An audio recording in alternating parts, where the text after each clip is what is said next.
Hello दोस्तों, pregnancy के दौरान कुछ फीमेल लोगों को असीमित फूड क्रेविंग होती है, इन्हें बहुत ज़्यादा भूख लगती है, बहुत ज़्यादा खाना खाने की इच्छा होती है। ये फूड क्रेविंग कई बार अनमैनेजेबल हो जाती है, जिसकी वजह से प्रेगनेंसी में लोगों का वजन बहुत बढ़ता है।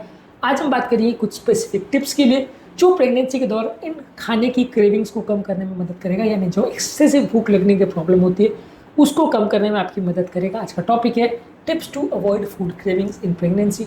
टॉपिक पर जाने से पहले जो लोग हमारे चैनल पर नए हैं उन्हें रिक्वेस्ट करूंगा कि चैनल को सब्सक्राइब करें, वीडियोस को लाइक करें, शेयर करें, फॉलो करें, कमेंट करें, पूरा देखें। टॉपिक इंपॉर्टेंट है, इसे एंड तक देखिएगा। चलिए शुरू करते हैं।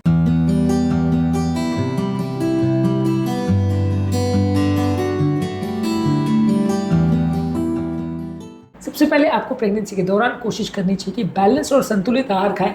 यदि आप खाने में प्रोटीन फाइबर ज़्यादा मात्रा में खाते हैं तो बार बार भूख नहीं लगाता। वही आप बहुत ज़्यादा मीठी चीज़ें और कार्बोहाइड्रेट ज़्यादा खाते हैं तो बार बार भूख लगती है। प्रोटीन और फैट जब आप खाते हैं तो वो आपको लंबे समय तक भरा हुआ महसूस कराते हैं आपके पेट को, जिसकी वजह से आपको और खाने की इच्छा नहीं होती। फाइबर्स के साथ भी यही है, लेकिन जब आप मीठी चीज़ें खाते हैं, मैदे वाली चीज़ें खाते हैं, प्रोसेस फूड खाते हैं तो बार बार भूख लगती है, जिससे आपका फूड क्रेविंग बढ़ जाता है। हेल्दी फैट्स के साथ भी यही है। हेल्दी फैट्स भी आपके शुगर लेवल को स्टेबल करता है, जैसे एवोकाडोज है, नट्स है, ऑलिव ऑयल है, जिसकी वजह से आपको भूख कम लगती है।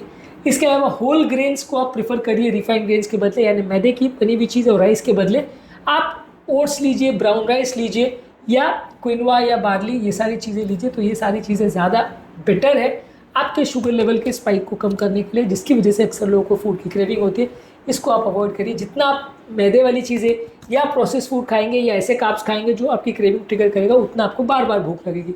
इसके अलावा प्रेगनेंसी के दौरान बहुत ज़्यादा मात्रा में पानी पीजिए।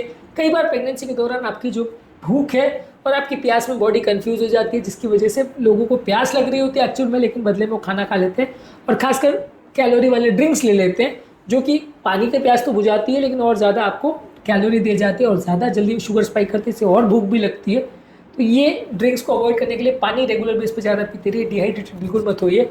हर्बल टी जैसे अदरक और पेपरमिंट की चाय अगर लेते हैं तो ये भी आपकी फूड की क्रेविंग्स को कम करता है नेचुरल वे में। नारियल का पानी भी शुगर वाले ड्रिंक्स के बदले एक ऑल्टरनेटिव जैसा काम कर सकता है, जो आपकी बॉडी को हाइड्रेटेड भी रखेगा और आपकी फूड की क्रेविंग को भी कम करेगा। इसके अलावा शुगर की क्रेविंग्स को कम करने के लिए आप हेल्दी फ्रूट जैसे एप्पल्स है, बनाना है या बेरीज है, ये सारी चीज़ों को ले सकते हैं। स्ट्रॉबेरी, रास्पबेरी, ब्लैकबेरी, ये सारी चीज़ों को आप शुगर की स्वीट्स के बदले ले सकते हैं, जो कि आपको थोड़ा बहुत मीठा भी देगा लेकिन आपके बॉडी में उतना ज़्यादा स्वीट की क्रेविंग नहीं करेगा। ये कम मीठे चीज़ें हैं। डार्क चॉकलेट ले सकते हैं रेगुलर चॉकलेट के बदले, ये आपकी चॉकलेट की क्रेविंग को कम करेगा लेकिन शुगर उतनी ज़्यादा नहीं देगा। रेगुलर शुगर के बदले नट्स या दालचीनी ले सकते हैं, जो आपकी शुगर की क्रेविंग को नेचुरली कम करेगा। रेगुलर चीनी से ज़्यादा आपको ये क्रेविंग नहीं करेगा और आपको उल्टा ज़्यादा भूख बार बार नहीं लगेगी इससे। कुछ फूड प्रोडक्ट्स आपकी फूड क्रेविंग बार बार बढ़ाते हैं, जैसे जंक फूड, शुगर वाले फूड और शुगर वाले स्नैक्स, उसको आप अवॉइड करिए। उनको घर पर लाइए ही मत। यदि घर पर लाओगे तो उसको देख के साइकोलॉजिकल हंगर क्रिएट होगी, जिससे आपको बार बार भूख लगेगी, तो उनको अवॉइड करिए। इसके अलावा कई लोग क्या मील्स को स्किप करते हैं, जिसकी वजह से बाद में और ज़्यादा फूड की क्रेविंग होती है। तो कोशिश करिए कि आप थोड़ा थोड़ा बीच बीच में खाते रहिए। मील्स को स्किप मत करिए। मील्स को स्किप करना अगर फास्टिंग के हिसाब से कर रहे हैं तो शायद डॉक्टर से पूछ के करें तो एक्सेप्टेबल है, लेकिन कई बार मील्स को स्किप करना काउंटर प्रोडक्टिव होता है और बाद में आदमी ज़्यादा खाने लगता है। तो इसलिए कोई भी मील्स को स्किप मत करिए। मानसिक तनाव को कम कर रखने के लिए 7 से 9 घंटे की अच्छी क्वालिटी की नींद भी ज़रूरी है। यदि नींद पूरी नहीं होती तो भी बॉडी के स्ट्रेस हार्मोन्स रिलीज होते हैं, जो कि आपकी फूड की क्रेविंग को बढ़ा देते हैं। इसके अलावा yoga, meditation, deep breathing exercise, ये सारी चीज़ करके मानसिक तनाव को कम करिए। जितना मानसिक स्ट्रेस या तनाव ज़्यादा होगा उतना ज़्यादा आपको भूख लगेगी। इसके अलावा जब आपको भूख लग रही है तो खुद को डिस्ट्रैक्ट करने के लिए एक शॉर्ट वॉक के लिए निकल जाइए, किसी फ्रेंड को कॉल कर लीजिए या कुछ किताब पढ़ने लग जाइए।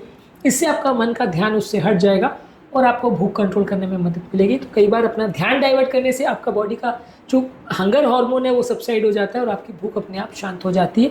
इसके अलावा कुछ हेल्दी स्नैक्स जैसे दही, नट्स और वेजिटेबल के स्टिक्स आप रख सकते हैं, ताकि आप ओवर ईटिंग ना करें, बिंज ईटिंग ना करें, इसलिए उसको आप यूज़ कर सकते हैं। इसके अलावा छोटी छोटी मात्रा में 5-6 बार खाना खाइए। ये आपकी एक्सट्रीम हंगर और क्रेविंग्स को कम करने में मदद करता है। बहुत ज़्यादा मात्रा में खाना खाएंगे तो वो हेल्दी नहीं है। छोटी मात्रा में खाना खाएंगे, बार बार खाएंगे तो फूड की क्रेविंग को कम करने में कुछ हद तक मदद करेगा, बशर्ते आप हेल्दी फूड खाएं। बार बार अनहेल्दी फूड खाएंगे तो और बार बार भूख लगेगी और ज़्यादा आपका वजन बढ़ेगा। इसके अलावा प्रोटीन और फाइबर के कॉम्बिनेशन जैसे दही, नट्स है और सोयाबीन है, वेजिटेबल्स है, ये कॉम्बिनेशन आप ले सकते हैं। ये कॉम्बिनेशन सबसे ज़्यादा हंगर को सेटिस्फाई करता है, बहुत ज़्यादा कैलोरी भी नहीं देता और ये आपके लिए लंबे समय तक पेट भरे रखने का काम करता है। तो ये फूड प्रोडक्ट्स को आप ज़्यादा प्रेफरेंस देते हैं तो आपकी बॉडी की प्रोटीन की रिक्वायरमेंट भी कम हो जाती है और बहुत एक्सेसिव भूख भी नहीं लगेगी। आपकी भूख जो एक्सेसिव लगती है उसको शांत करने में भी मदद करेगा। तो प्रेगनेंसी के दौरान फूड की क्रेविंग को कम करने के लिए आप ये सारी चीज़ें कर सकते हैं। इसके अलावा ओवरऑल जो बाकी साइकोलॉजिकल टिप्स ट्रिक्स पर हमने बात करी है, जो भूख शांत करने के लिए मदद करते हैं, वो यहाँ पे भी वर्क करेंगे। आप वो हमारे वीडियोस भी देख लीजिएगा। तो ओवरऑल फूड क्रेविंग्स को कम करने में वो भी आपके लिए उपयोगी रहेंगे। फूड चॉइसेस भी बहुत इंपॉर्टेंट है। हेल्दी फूड लीजिए, अनहेल्दी फूड प्रोडक्ट्स नहीं लीजिए। आपके हिसाब से एक टेलर में डाइट आप डेवलप करवा सकते हैं। आपकी प्रेगनेंसी और आपकी डाइट और आपकी क्विजीन की रिक्वायरमेंट के हिसाब से, आपकी टेस्ट के हिसाब से आपके डाइटिशियन को पूछ के एक स्पेसिफिक डाइट आप बनवा सकते हैं, जो कि आपके लिए ज़्यादा टेस्टी भी होगा और आपको बहुत ज़्यादा भूख नहीं लगने देगा। वैसा आप अपने डाइटिशियन से बनवा सकते हैं। उम्मीद करूँगा कि आज के टॉपिक में कुछ नई बातें जानने को मिली होगी। जो लोग हमारे चैनल पर नए हैं, मैं रिक्वेस्ट करूँगा कि चैनल को सब्सक्राइब करें, वीडियोज़ को लाइक करें, शेयर करें, फॉलो करें, कमेंट करें।